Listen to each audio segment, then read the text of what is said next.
ជាបឋមខ្ញុំសូមជំរាបសួរលោកគ្រូក៏ដូចជាសួស្តីអ្នកទាំងអស់គ្នាខ្ញុំនឹងដែរខ្ញុំនឹងឡើងមក present អំពី business plan របស់ខ្ញុំដែលមានឈ្មោះថា I review key aesthetic ដែលយើងមាន content ទាំងអស់នោះចំនួន5ទី1យើងនិយាយអំពី introduction ទី2 marketing strategy ទី3 target marketing ទី4 HR on plan job និងទី5យើងនិយាយអំពី financial plan អញ្ចឹងចូលដល់ slide បន្ទាប់យើងនិយាយអំពី introduction អញ្ចឹង A Review Aesthetic គឺជាហាងមួយក្នុងចំណោមហាងដែលមានសេវាកម្មព្យាបាលនិងថែរក្សាស្បែកនៅក្នុងរាជធានីភ្នំពេញរបស់យើងនឹងដែលធ្វើឲ្យស្ត្រីគ្រប់រូបកាន់តែមានសម្រស់ស្រស់ស្អាតនិងបានសម្រាកនៅរាងកាយរបស់គាត់ដែរអញ្ចឹងស្ត្រីគ្រប់រូបអាចមានទទួលយកសេវាកម្មពួកគាត់អាចមកទទួលយកសេវាកម្មនិងផលិតផលរបស់យើងនៅក្នុងតម្លៃមួយដែលសមរម្យហើយនិងសេវាកម្មព្យាបាលដ៏ល្អបំផុតអញ្ចឹងហាងរបស់យើងនឹងមានមុខតំណែងជាច្រើនដែលអាចផ្ដល់ឱកាសឲ្យនិស្សិតឬមួយក៏ស្ត្រីគ្រប់រូបនឹងដាក់ពាក្យសូមធ្វើការងារដើម្បីរកប្រាក់បង់ថ្លៃសាលាផ្គត់ផ្គង់ជីវិតគ្រួសារនិងជួយលើកកម្ពស់ស្ត្រីនៅក្នុងសង្គមផងដែរ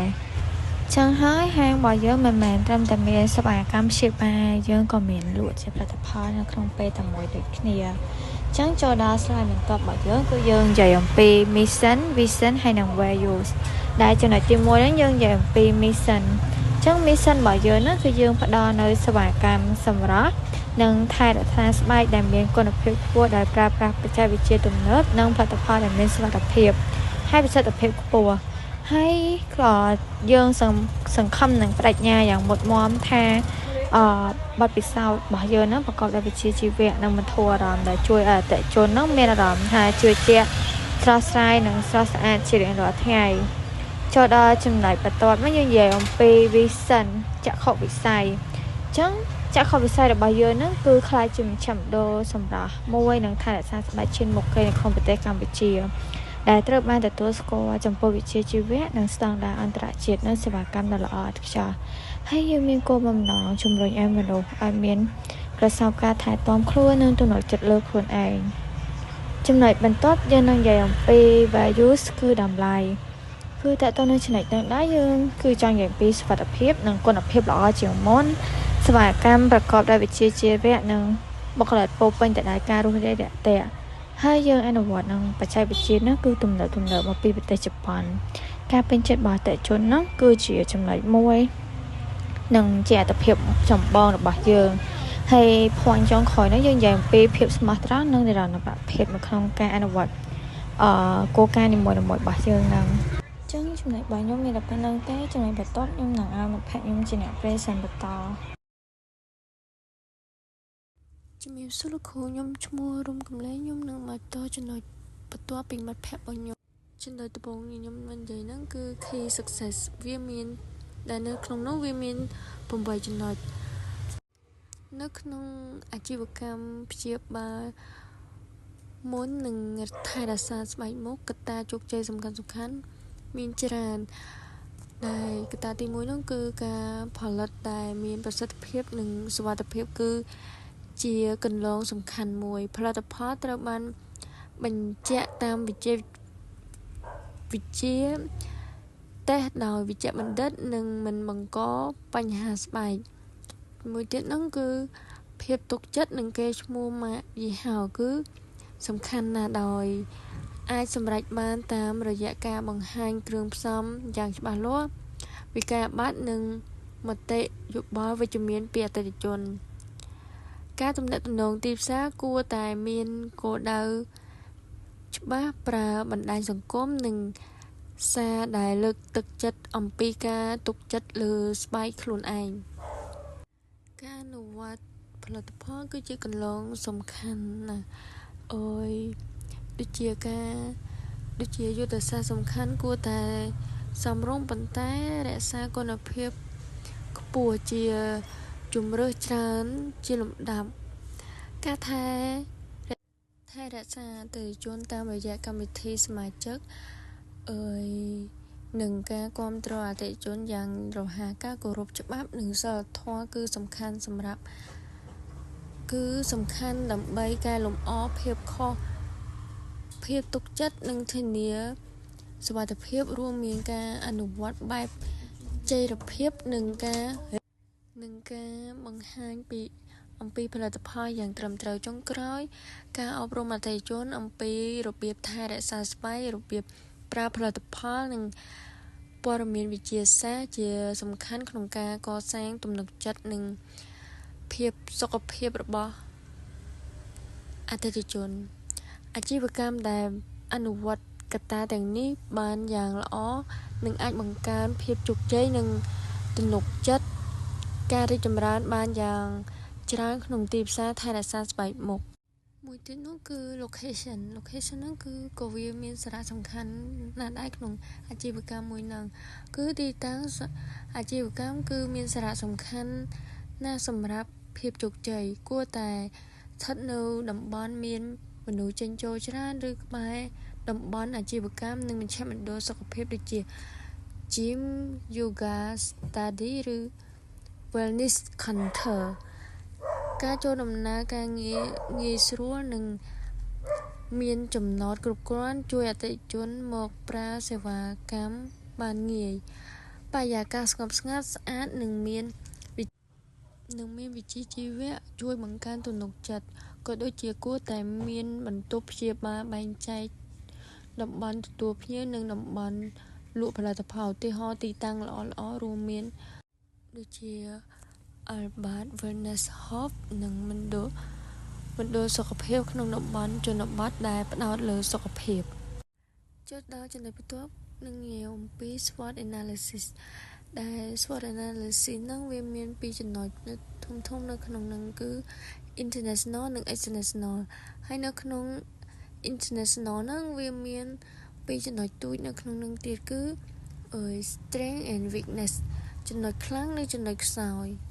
ចំណុចខ្លាំងរបស់វាហ្នឹងគឺអាជីវកម្មមានសេវាកម្មនិងផលិតផលដែលមានគុណភាពខ្ពស់និងតម្លៃសមរម្យអតិថិជនអាចទទួលបានប្រសិទ្ធភាពបានយ៉ាងឆាប់រហ័សក្រុមការងារមានវិជ្ជាជីវៈមានបទពិសោធន៍និងប្រើបច្ចេកវិទ្យាទំនើបក្នុងការព្យាបាលនិងថែរក្សាស្បែកមុខអតិថិជនចំណែកឯចំណុចខ្សោយរបស់វាគឺ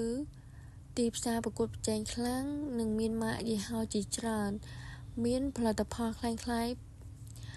និងឬគុណភាពទាបដែលអាចបង្កឲ្យបាត់ទំនុកចិត្តពីអតិថិជននិន្នាការ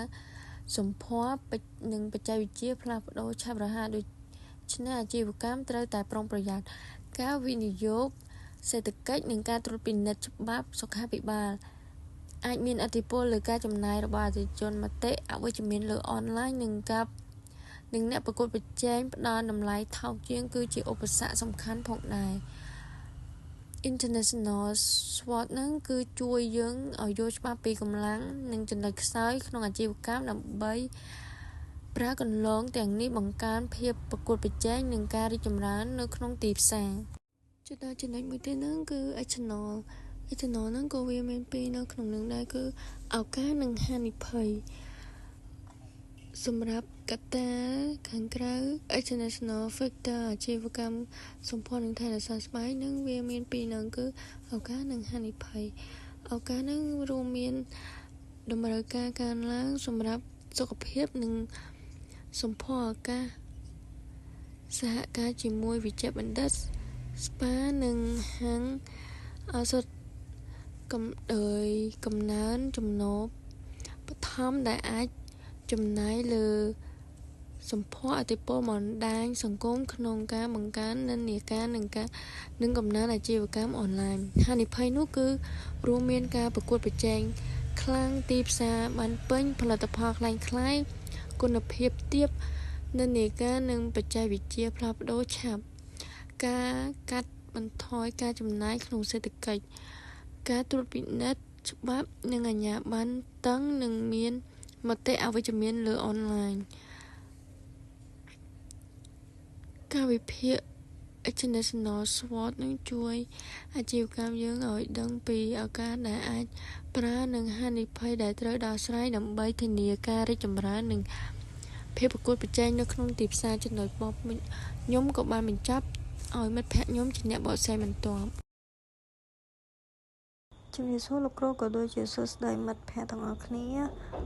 ថ្ងៃនេះដែរគឺខ្ញុំព្រះសិនតពីចំណុចដែលមិត្តភ័ក្តិខ្ញុំក៏បានលើកខាងលើនោះគឺ marketing strategy អញ្ចឹងថាតើយុទ្ធសាស្ត្រទីផ្សារគឺជាអ្វីយុទ្ធសាស្ត្រទីផ្សារគឺជាយុទ្ធសាស្ត្រមួយដែលក្រុមហ៊ុនប្រើដើម្បីផ្សំគោលការណ៍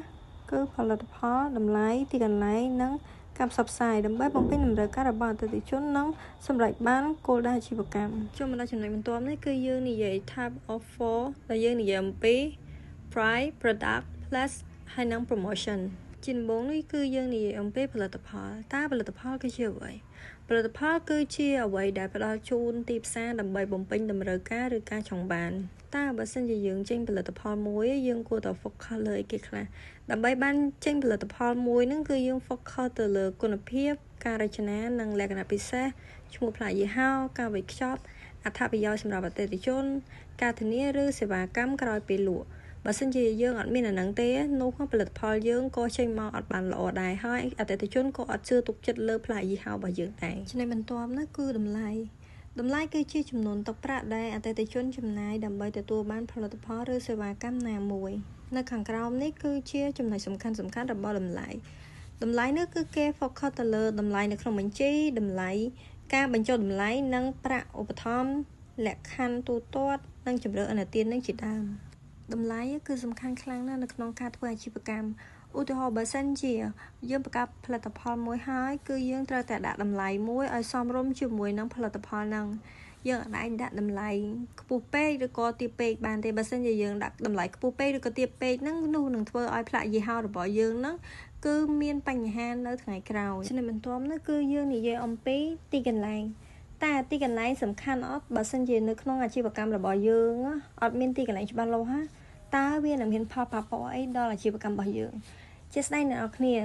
ទីកន្លែងគឺជាកន្លែងមួយដែលសំខាន់ដែលសំដៅទៅលើរបៀបនិងកន្លែងដែលផលិតផលឬសេវាកម្មត្រូវបានផ្ដល់ជូនអតិថិជនពីព្រោះបើសិនជាយើងមានទីកន្លែងឬក៏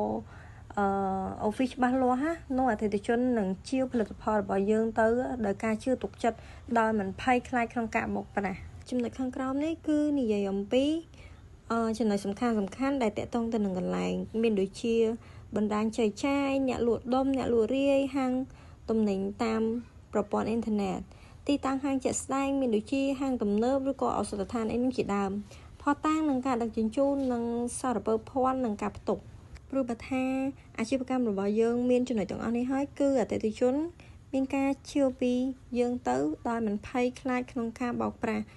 ដែលគាត់ជឿទុកចិត្តថាទីតាំងរបស់យើងហាងរបស់យើងផលិតផលរបស់យើងគឺពិតជាមានទីតាំងច្បាស់លាស់ពិតមែនចំណុចបន្ទាប់នោះគឺយើងនិយាយអំពីការផ្សព្វផ្សាយតើអ្វីទៅគឺជាការផ្សព្វផ្សាយនោះគឺជារបៀបដែលអាជីវកម្មតាក់ទងជាមួយនឹងអតិថិជនដើម្បីជូនដំណឹងការបញ្ចុះបញ្ចូលនិងរំលឹកពួកគេអំពីផលិតផលឬសេវាកម្មរបស់ខ្លួនការផ្សព្វផ្សាយគឺជាប្រព័ន្ធមួយសំខាន់ខ្លាំងណាស់ក្នុងការធ្វើអាជីវកម្មព្រោះអីការផ្សព្វផ្សាយនេះហើយគឺជាការធ្វើឲ្យផលិតផលរបស់យើងរីកសុសសាយបានទៅដល់អតិថិជនដើម្បីឲ្យអតិថិជនគាត់បានស្គាល់ផលិតផលយើងកាន់តែច្រើនការផ្សព្វផ្សាយគឺជាចំណុចសំខាន់មួយនៅក្នុងការធ្វើអាជីវកម្មពីព្រោះអីការផ្សព្វផ្សាយគឺពិតជាធ្វើឲ្យផលិតផលរបស់យើងមានការផ្ទុះលឿនការលក់គឺកើនឡើងបានខ្ពស់និងគឺជាការធ្វើយុទ្ធសាស្ត្រទីផ្សារមួយដើម្បីប្រកួតប្រជែងជាមួយនឹងដៃគូប្រកួតប្រជែងហើយតើការផ្សព្វផ្សាយហ្នឹងយើងត្រូវផ្សព្វផ្សាយលើអីគេខ្លះទៅយ៉ាងអ្នកទាំងអស់គ្នាការផ្សព្វផ្សាយហ្នឹងគឺយើងត្រូវតែ focus ទៅលើការផ្សព្វផ្សាយពាណិជ្ជកម្មដូចជាទូរទស្សន៍ visual ឬក៏ប្រព័ន្ធផ្សព្វផ្សាយតាមសង្គមការផ្សព្វផ្សាយលក់ដូចជាការបញ្ចូលតម្លៃคูปองសំណាក់ដែលឥតគិតថ្លៃការទទួលលក់ដោយផ្ទាល់ខ្លួនការទំនាក់ទំនងជាសាធារណៈនិងទីផ្សារ digital និងអ្នកដែលមានឥទ្ធិពលចំណុចរបស់ខ្ញុំត្រូវបានបញ្ចប់សូមអ្នកទាំងអស់គ្នារងចាំស្ដាប់នៅចំណុចរបស់មិត្តរួមក្រុមខ្ញុំបន្តទៀតអរគុណជាសួរលោកគ្រូសួស្ដីដល់គ្នាឥឡូវខ្ញុំបន្តចំណុចរបស់ពួកម៉ាក់ខ្ញុំដែលចំណុចរបស់ខ្ញុំនិយាយពី target market អញ្ចឹងការយល់ដឹងពីទីផ្សារគោលដៅនៃផលិតផលថែរក្សាស្បែកហ្នឹងវាគឺជាឧស្សាហកម្មថែរក្សាស្បែកដែលកំពុងមានការចម្រើនយ៉ាងខ្លាំងដែរអត់ធ្លាប់មានពីមុនមកទេដោយសារតែការយល់ដឹងកាន់តែខ្ពស់របស់មនុស្សជាចំពោះសុខភាពស្បែកដែលភ្លឺតាំងពីក្នុងហើយនឹង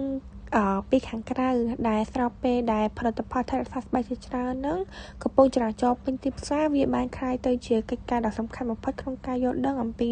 ទីផ្សារគោលដៅនៃផលិតផលថែរក្សាស្បែកឬយ៉ាងម៉េចនិយាយចំទៅគឺតើយើងត្រូវជ្រើសរើសក្រុមអតិថិជនណាសម្រាប់ផលិតផលជាក់លាក់មួយណាអញ្ចឹងនៅក្នុងការសង្ខេបរបស់ពួកខ្ញុំថ្ងៃនេះខ្ញុំនឹងចែករំលែកជាមួយអ្នកគ្នានៅមូលហេតុដែលអ្នកគួរតែយល់ដឹងអំពីទីផ្សារគោលដៅផលិតផលថែរក្សាស្បែកនិងកត្តាអ្វីខ្លះដែលយើងអាចកំណត់ទីផ្សារគោលដៅទាំងអស់នោះបានចឹងសំណួរមួយសួរថាហេតុអ្វីបានជាអាជីវកម្មថែរក្សាស្បែកត្រូវតម្រង់ទិសដៅទីផ្សារគោលដៅរបស់ពួកគេអញ្ចឹងរាល់អាជីវកម្មថែរក្សាស្បែកទាំងអស់ហ្នឹងគឺចាំបាច់ត្រូវសិក្សាពីវិទ្យាសាស្ត្រនៃទីផ្សារគោលដៅដើម្បីទទួលបានការយល់ដឹងស៊ីជម្រៅអំពីអ្នកប្រើប្រាស់ដែលនឹងមានឥទ្ធិពលលើគ្រប់ប្រតិបត្តិភាពនៃអាជីវកម្មរបស់ពួកគាត់នឹងអញ្ចឹងចាប់តាំងពីការអភិវឌ្ឍផលិតផលរហូតដល់យុទ្ធសាស្ត្រទីផ្សារហើយនឹងការផ្សព្វផ្សាយអាជីវកម្មរបស់ពួកគាត់នឹងត្រូវ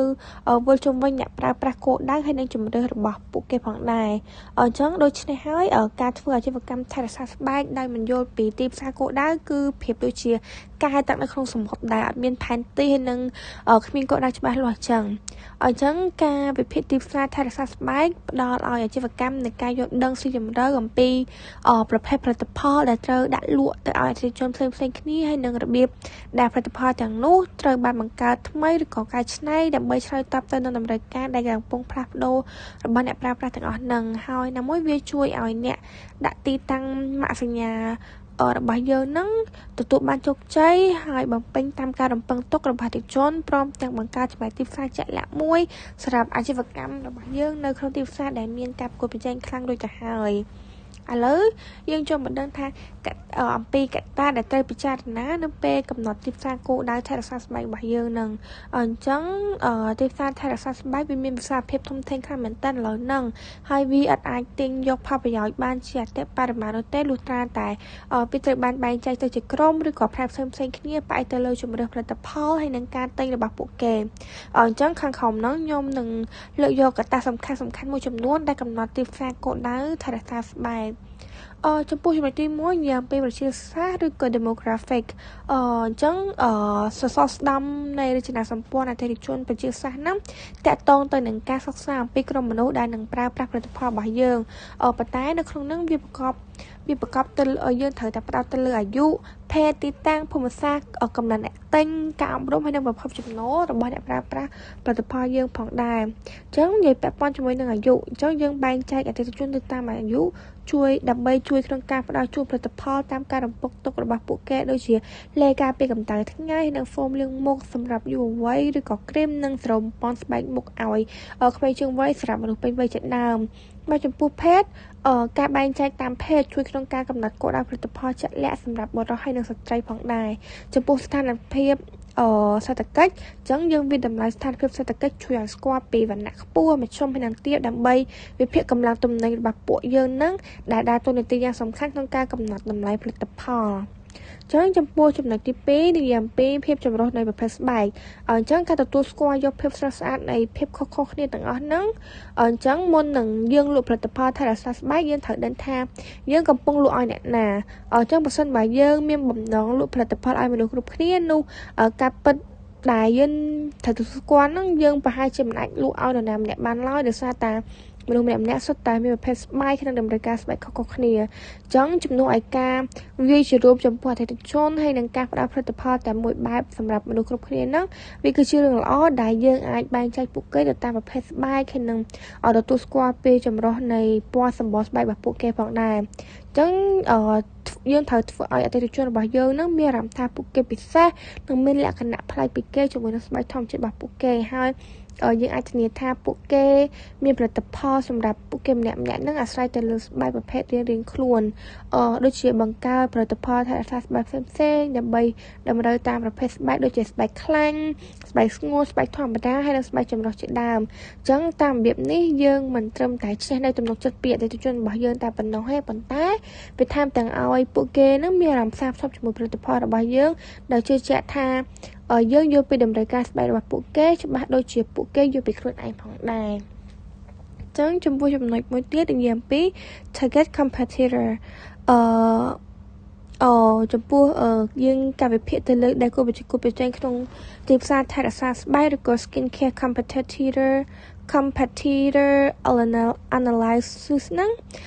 នៅគូប្រជែងក្នុងវិស័យថែរក្សាស្បែកហ្នឹងវាបានកំណត់គោលដៅទៅលើក្រុមអតិថិជនចម្រុះដោយផ្ដោតទៅលើវិទ្យាសាស្ត្រដូចជាក្រុម Gen Z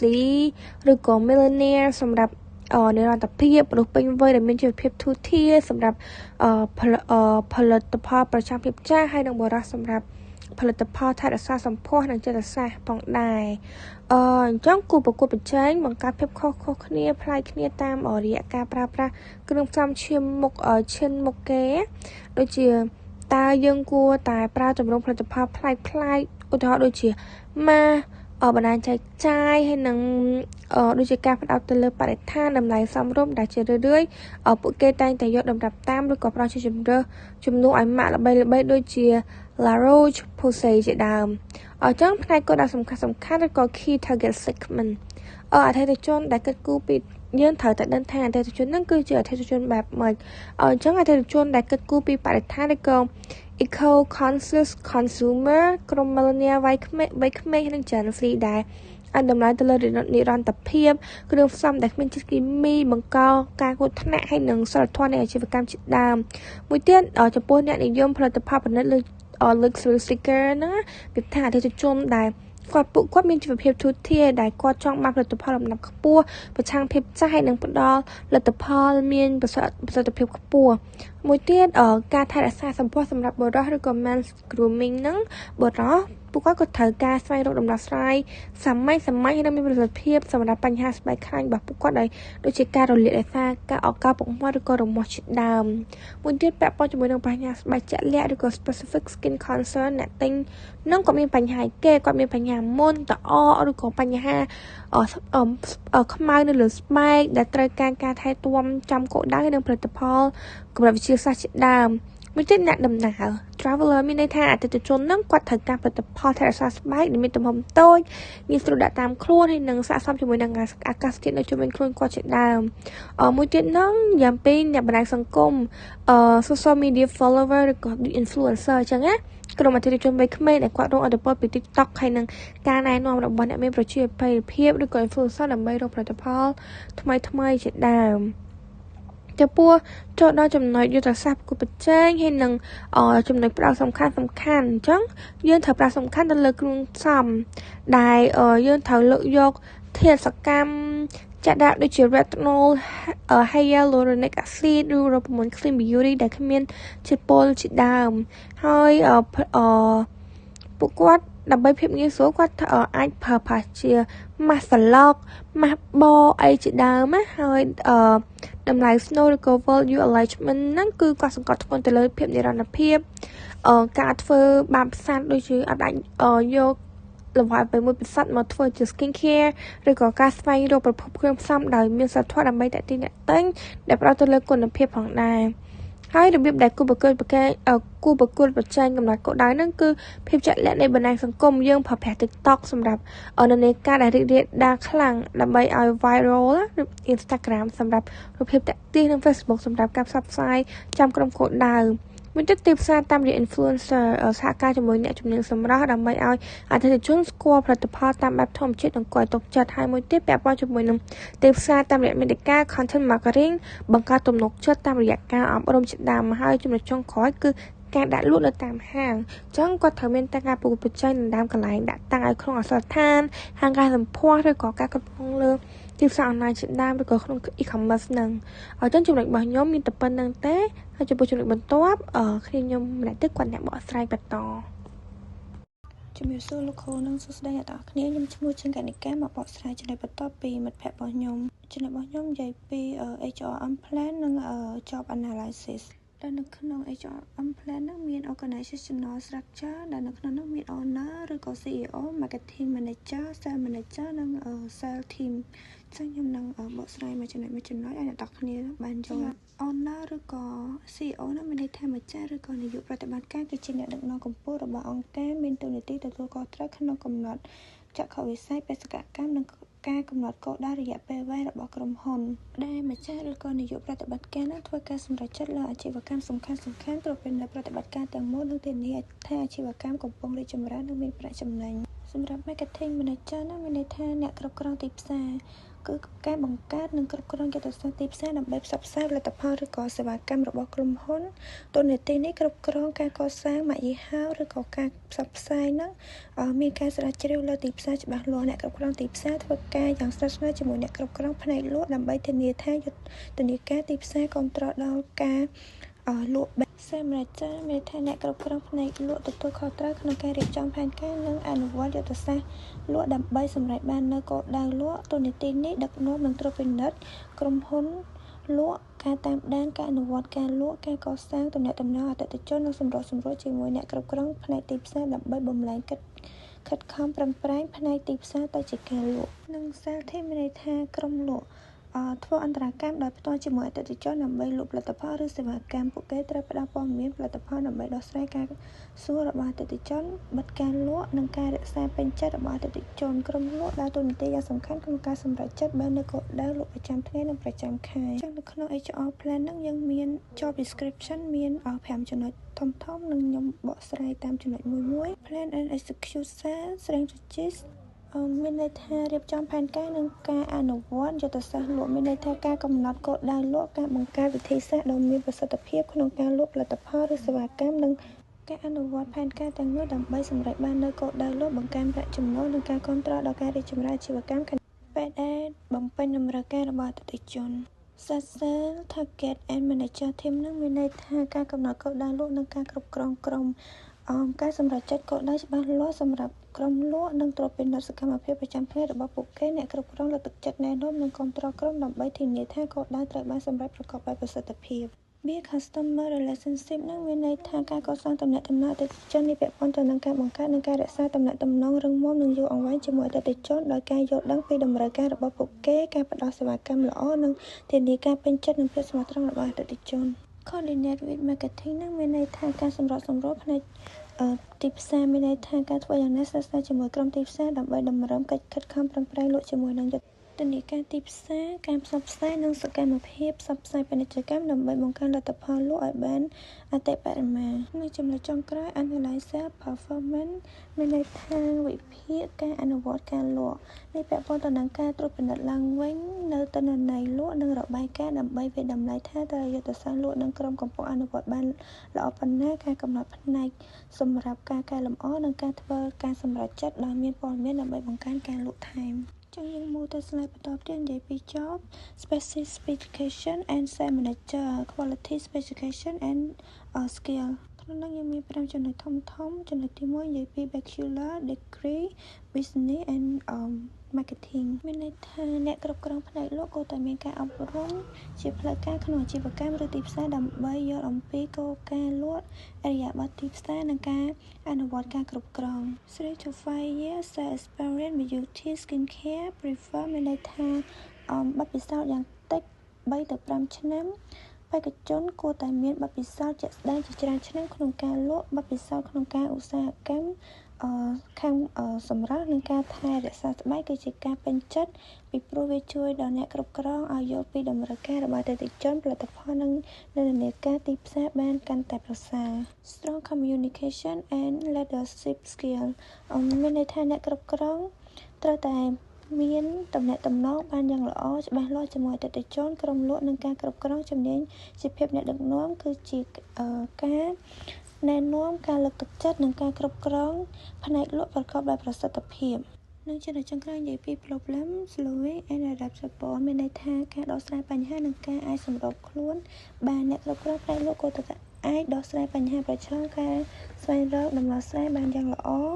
បានឆាប់រហ័សនិងសម្របខ្លួនទៅនឹងការផ្លាស់ប្ដូរនៅក្នុងទីផ្សារឬបរិយាកាសអាជីវកម្មចឹងចំណុចរបស់ខ្ញុំបានបញ្ចប់សូមបន្តទៅមិត្តភក្តិរបស់ខ្ញុំតទៀតជំរាបសួរគ្រូខ្ញុំឈ្មោះមួយសៃនាងអញ្ចឹងខ្ញុំនាំមកបកស្រាយបន្ទាប់ពីចំណុចបំផុតប្រាប់របស់ខ្ញុំដែរចំណុចដែលខ្ញុំបកស្រាយហ្នឹងគឺចំណុចទី4ផែនការរ៉ាយវត្ថុឬក៏ការវិភាគការងារដែលយើងហៅថា financial planning ដែល 4.1 ហ្នឹងយើង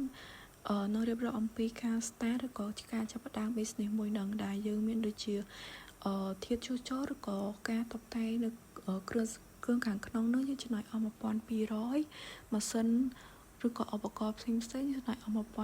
1800 គ្រឿងសង្ហារិមឬក៏ការតុបតែងនឹងចំណាយអស់